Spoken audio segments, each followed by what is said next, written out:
So your work since Brexit and since Trump 1-0 has been informed by the claim that the so-called populist ascendancy on both sides of the North Atlantic should not be understood so much as a reaction against neoliberalism, but as a mutation of neoliberalism. Mm-hmm. You participated in a book called Mutant Neoliberalism, mm-hmm. So did I. Mm-hmm. So this notion of mutation and mutant neoliberalism, mm-hmm. I think, encapsulates your work in mm-hmm. part since 2016. Mm-hmm.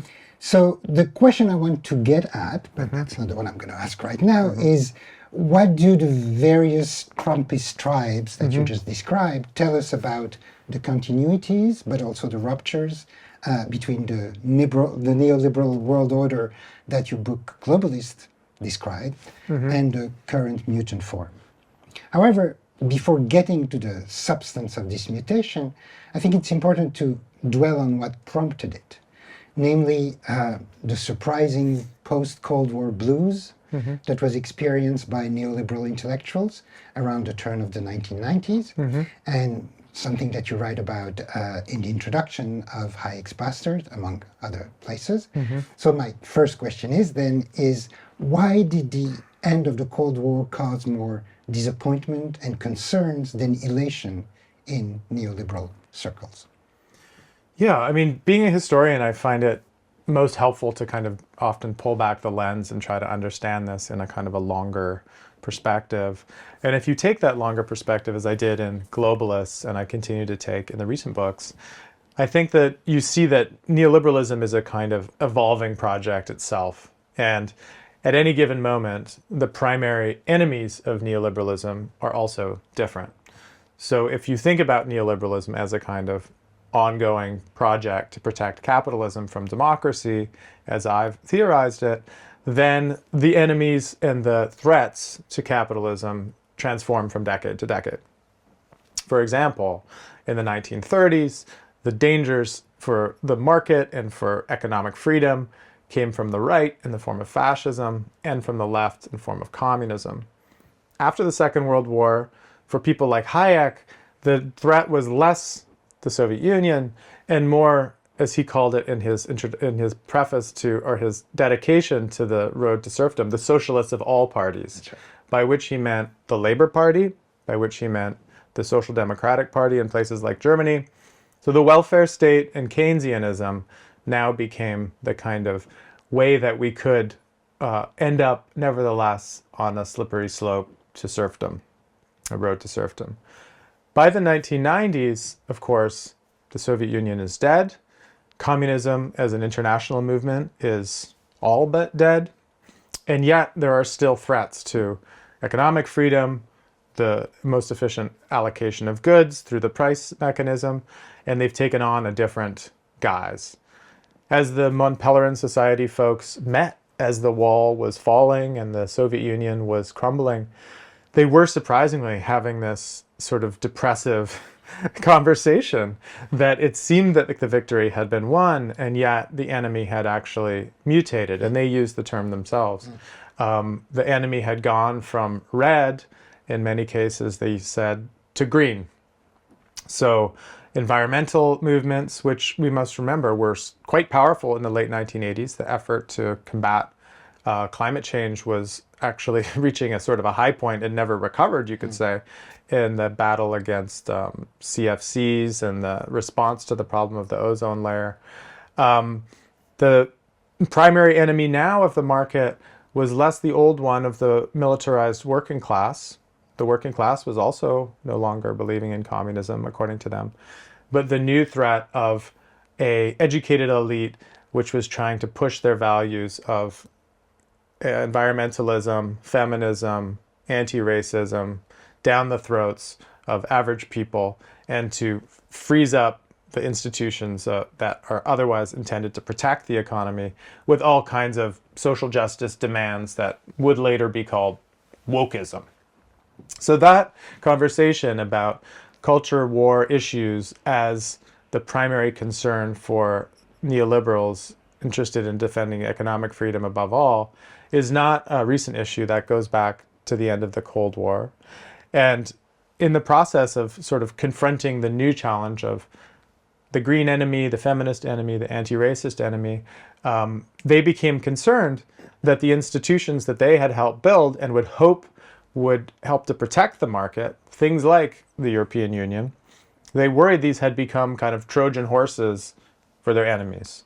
So as strange as it might sound, given the rather moderate politics of someone like Jacques Delors and his own role in accelerating the creation of the common market and economic integration, they really believed that there was a kind of a social Europe that was going to be unrolled to squash the more economically austere and competitive-minded version of Europe that they hoped to preserve.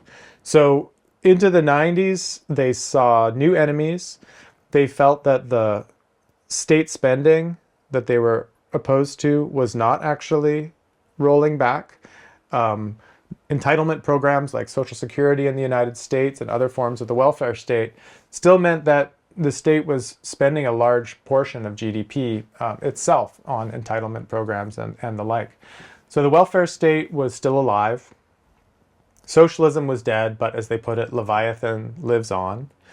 And now you needed kind of a new set of responses to fight the mutating enemy. And there's another element that is both very strong in Globalist and in Hayek's Bastard, is two things. Is one, which ironically and is quite interesting, is the fact that, as you said, the main enemy, let's say from in the post-war era, was social democracy and Keynesianism. And so therefore they never put too much emphasis on the Cold War and on communism.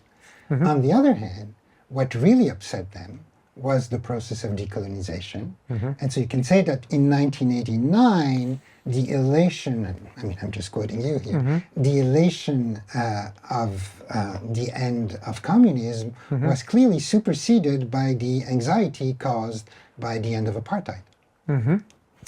Yeah, some people definitely were worried about the kind of the rise of racial equality as something that would squash economic freedom, in the case of apartheid ending with one person, one vote equality. But I think they were also, in ways that are helpful, I think, for us to understand history better, more clued into what was happening in East Asia than a lot of mainstream Western intellectuals were. So the story I try to tell in Crack Up Capitalism is to try to bring in East Asia to the tableau of world events from the late 1980s to the present in a way that often we ignore it and talk about sort of a great confrontation, a clash of two ideologies represented by Moscow and Washington, with Europe trapped in the middle. After the fall of the Berlin Wall, the totalitarian empire is dead, and all that we have left now is kind of American style hegemony, you know, like it or hate it. This is the only game in town. That, I would say, is the sort of broad version of world history that you get in high schools or colleges, or just picking up Time magazine or reading most New York Times op-eds for the last 30 or 40 years. But in the whole period under consideration, there was something else quite important happening in East Asia. There were new forms of politics in places like Singapore and Hong Kong and Taiwan. And there was, of course, the slowly evolving, then accelerating growth of China as an economic powerhouse. And what I try to show in the book is how neoliberals were tapped into that from quite early on. So they were more attentive, arguably, to what was happening in East Asia than what was happening in Eastern Europe. Eastern Europe, I think, in the end, was a kind of a sideshow. And they saw the sort of awakening economic power of China as something that was a new puzzle. Was it good or bad? Was it actually the forefront of a new kind of Hayekian neoliberalism? Unbelievably, I have people talking about experimentation inside of China in the 1980s as a kind of a more faithful version of Hayekian rationality than the European Union, with what they thought was the flattening out and squashing of efforts of innovation and risk-taking entrepreneurialism. So they, I think, had been oriented that way for a while. And where we are now, 2025, with the Trump administration, China is seen, I think, as the primary economic adversary that is challenging the United States either to emulate it and respond in kind, or produce some other kind of economic model in response. And much of the chaos, I think, in the United States politically now is an inability to decide how they should actually redesign themselves. Do they want to become another China, or is there still some kind of version of neoliberal political economy that can be salvaged to counter this threat? So China was, in a way, a model before even becoming a rival, in a way, for them. Absolutely. I mean, there's a reason why the Crack Up Capitalism book begins with sort of two people falling in love with Hong Kong at the same time. One is Milton Friedman, the other is Deng Xiaoping. Milton Friedman sees in Hong Kong a kind of container for global capitalism in a time of increased mobility of finance and the outsourcing of manufacturing that can pivot very quickly to new needs in the world market because of the lack of veto points, the lack of special interests, the lack of an electorate. The place could be governed like a startup, it could be governed like a firm, and therefore it could serve as an alternative to the problematic version of post-colonialism spreading across, sub-Saharan Africa and the rest of Asia, where independence politically was understood also as independence economically, and there was an unwillingness to totally transform economies according to the needs of global competition. Because Hong Kong, under colonial administration, was designed to always plug into where it could suit global needs best, it looked to Milton Friedman not like something from the past, a 19th century crown colony, destined for the dustbin of history, but a kind of a template for how polities could be designed in the future. Similarly, Deng Xiaoping saw Hong Kong as a model for gradually opening up the Chinese market, not all at once, not overnight, in the style of shock therapy, in which you introduce a free price system immediately and people just have to scramble to respond, but in small experimental islands along the southern coast, where you have the reintroduction of property markets, the reintroduction of hire and fire labor markets, the opening up to foreign investment and foreign ownership. And then you look, if it works well, you emulate it. If certain things don't work well, then you change when you create the next zone, a few miles up the coast. So this was very much, I think, the forefront of kind of innovation within the world of global capitalism in the post-1970s era. And indeed, I think for the more shrewd neoliberals, it was always the place that they were looking to as a kind of a laboratory for new fixes that were different than just creating one law for the world economy in the model of the World Trade Organization. I think that's been one of the big themes from globalists to Crack Up Capitalism, is that if you're confronted with democracy as a problem, you have two ways of dealing with that problem. Either you scale up and build institutions, international investment law, international commercial codes, World Trade Organization, which can then constrain democracies and keep them on the tracks of competition and capital security and economic freedom.